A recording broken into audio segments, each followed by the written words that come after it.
Bonjour à toutes et à tous, dans cette vidéo je vais vous montrer comment connecter à votre Apex une pompe Vortec de chez Ecotech Marine.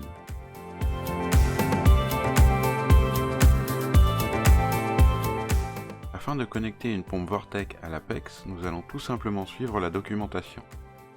Je vous rappelle que pour pouvoir faire cela, vous devez avoir un module supplémentaire WXM. Ce module doit être connecté à l'Apex et sa version logicielle doit être à jour. Alors nous voici sur la page de documentation sur le site Neptune. Ici il nous explique les étapes à suivre pour pouvoir connecter donc la pompe Vortec à l'Apex.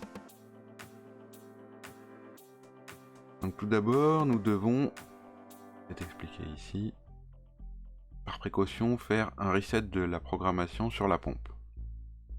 Les manipulations se font sur le contrôleur de la pompe.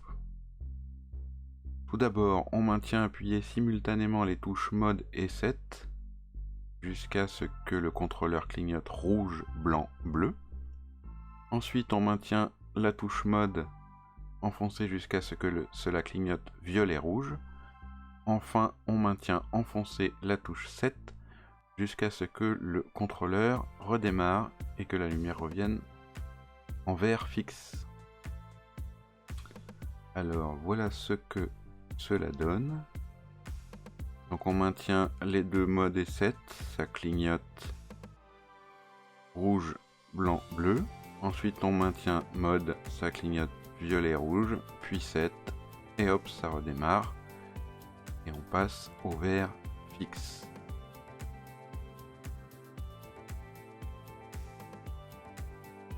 Une fois que cela est fait, on va pouvoir associer notre pompe Vortec à l'Apex.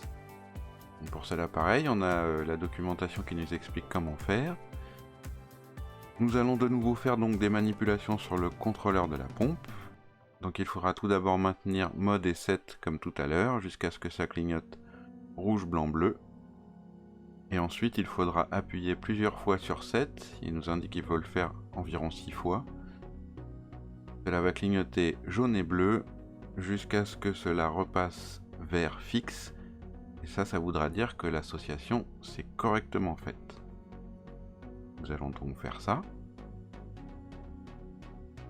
Alors c'est parti, on appuie sur mode et 7, ça clignote rouge, blanc, bleu, puis on appuie plusieurs fois sur 7, ça clignote jaune et bleu, on attend un peu.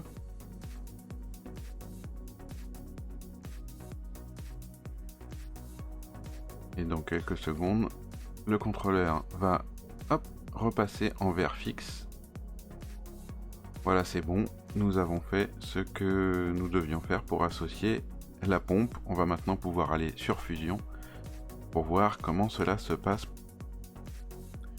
Nous voici maintenant sur Fusion. Nous allons voir comment ajouter notre Vortex sur le dashboard et ensuite nous verrons comment la programmer.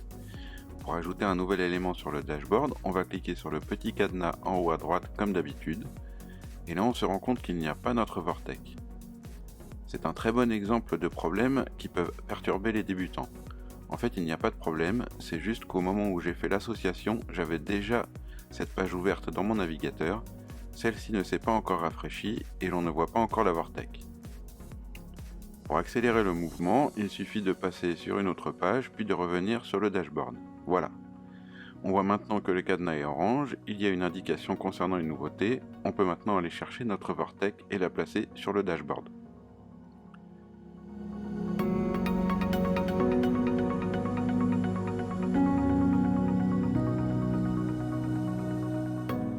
Voilà, je termine de la placer, hop. Tac, voilà, là c'est pas mal. Donc une fois placé, on retourne sur le cadenas pour verrouiller le dashboard et avoir la possibilité d'agir sur le widget de la Vortex. Première étape, la mettre sur off. En effet, par défaut, elle est à auto, ce qui signifie que votre pompe est en route avec une programmation par défaut potentiellement assez forte par rapport à votre bac.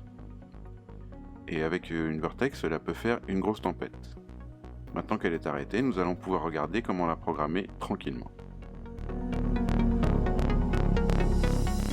Donc là, du coup, on va pouvoir la programmer. Donc, comme c'est un nouvel équipement, on a le droit wizard qui nous explique que on est dans la vue basique et qu'on peut faire un certain nombre de programmations. Ça, on l'a vu dans la vidéo dédiée au brassage. Je vous avais montré un peu comment ça fonctionnait. Donc là, comme pour l'instant je sais pas trop ce que je vais faire avec la pompe, je viens de la poser, il faut que je fasse un certain nombre de réglages, etc. Donc je vais pour l'instant enlever tous les points. Donc vous avez vu dans l'exemple, dans la programmation par défaut, il y a plein d'exemples, pas mal. Vous voyez, on peut faire un petit pulse rapide, etc. Hop là, donc là on va la laisser en constante à 10%, c'est très bien, c'est le minimum. Voilà. On peut également en profiter pour aller là et changer le nom de la pompe si on le veut. Donc là on voit qu'on a eu la programmation, c'est là également qu'on fait la programmation en mode quand on veut rajouter des choses. Typiquement on veut faire quelque chose comme voilà. Hop. Donc là on la met à l'arrêt quand on est en mode nourrissage par exemple, ce genre de choses. Et une fois qu'on a terminé la programmation, il suffit de, comme toujours, cliquer sur la petite icône d'update. Hop. Voilà.